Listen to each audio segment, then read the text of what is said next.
Halo mama, selamat pagi semua. Ya, salam sehat ya. Terima kasih untuk kehadiran mama-mama. Hari ini kita pertemuannya seperti biasa, seperti kemarin-kemarin kita lanjutan dari materi yang kita pelajari. Nah, hari ini kita belajar tentang contoh-contoh.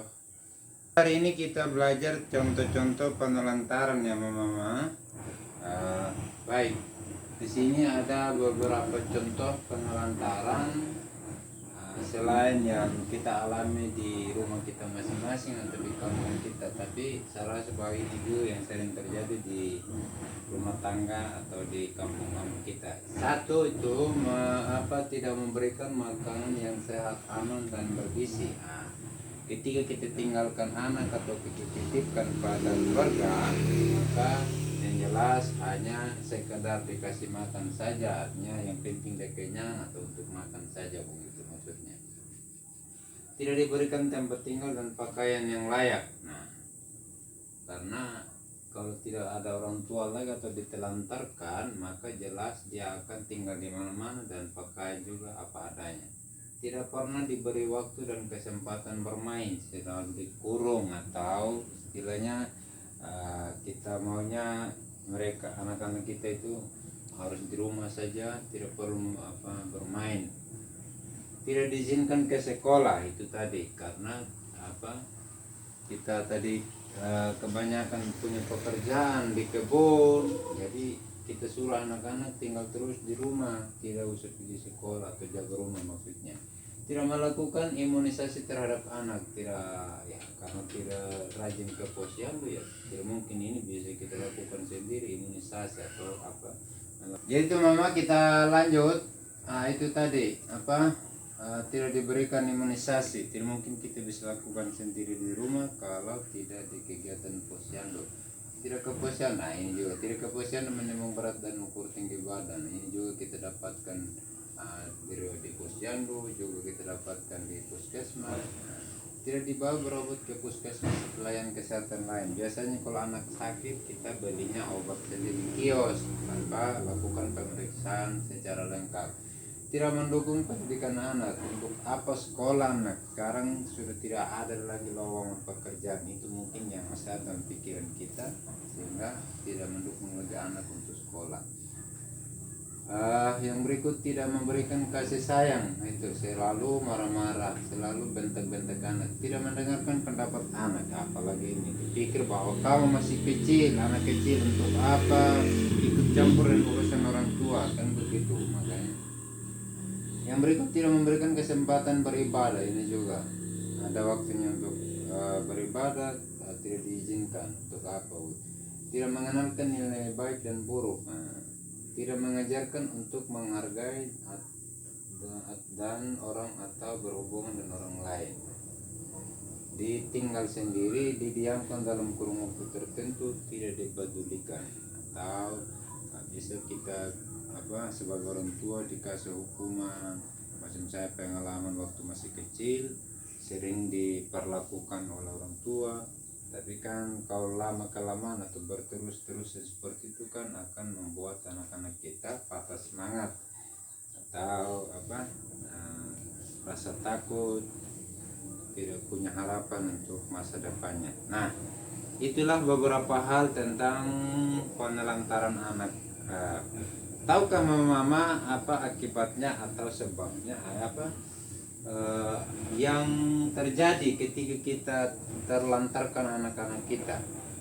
Nah, betul, Mama Margareta bilang pasti anak kita akan kehilangan masa depannya ya. Jadi seperti itulah mama, ketika kita terlantarkan anak akibatnya akan seperti itu. Nah, untuk kita bisa tahu lebih jauh apa akibatnya, mari kita lihat lagi. Nah, di sini ada tentang akibat penelantaran. Akibat atau apa yang akan terjadi ketika kita terlantarkan anak kita. Nah, di sini ada beberapa hal tentang akibat penelantaran. Satu, putus sekolah, itu tadi karena sering kita minta anak untuk jaga rumah karena mungkin kesibukan di kebun atau karena musim sekarang musim pesta, jadi selalu minta anak untuk jaga rumah atau minta untuk mewakili orang tua ke pesta. Akan membuatnya dia putus sekolah karena jam sekolahnya digunakan untuk kesempatan lain.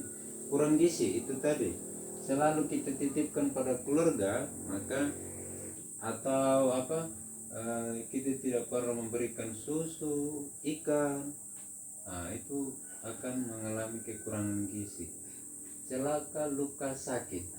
Ini bisa terjadi apabila kalau kita tinggalkan anak-anak kita atau biarkan anak-anak kita pergi sendirian, baik di hutan, di kebun atau di tempat yang jauh begitu. Ini bisa terjadi hal-hal yang tidak diinginkan. Digigit binatang sama juga tadi ini, karena sering dibiarkan anak merasa bahwa biarkan dia bermain, sering ketakutan tidak berani.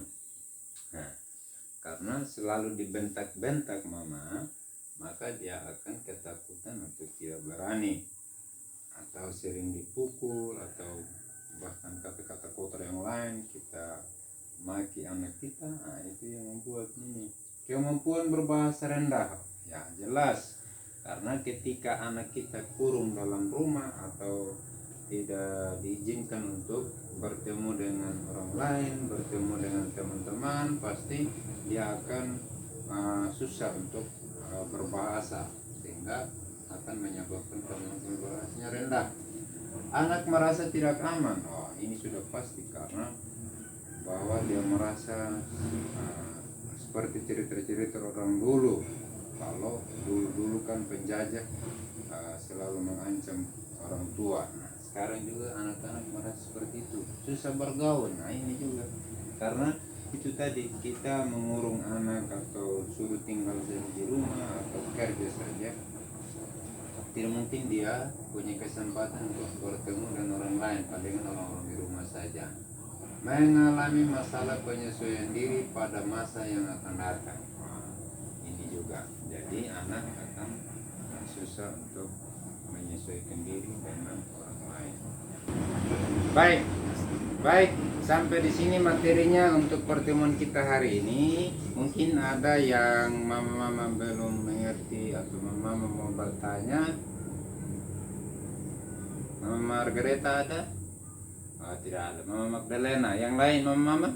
Ya, tidak ada. Katanya nanti kita akan pelajari dengan sendirinya. Oke, nah berarti kita bisa ambil kesimpulan bahwa penelantaran itu artinya tidak diberikan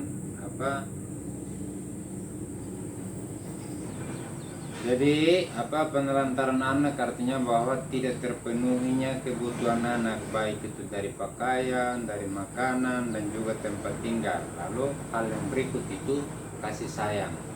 Itu yang paling penting, kasih sayang. Kalau semuanya juga bisa terpenuhi, itu kalau tidak diberikan kasih sayang, itu juga akan merasa anak itu merasa sia-sia. Yang paling penting adalah kasih sayang. Nah, itulah beberapa hal dan kesimpulan yang bisa kita ambil untuk pertemuan kita hari ini.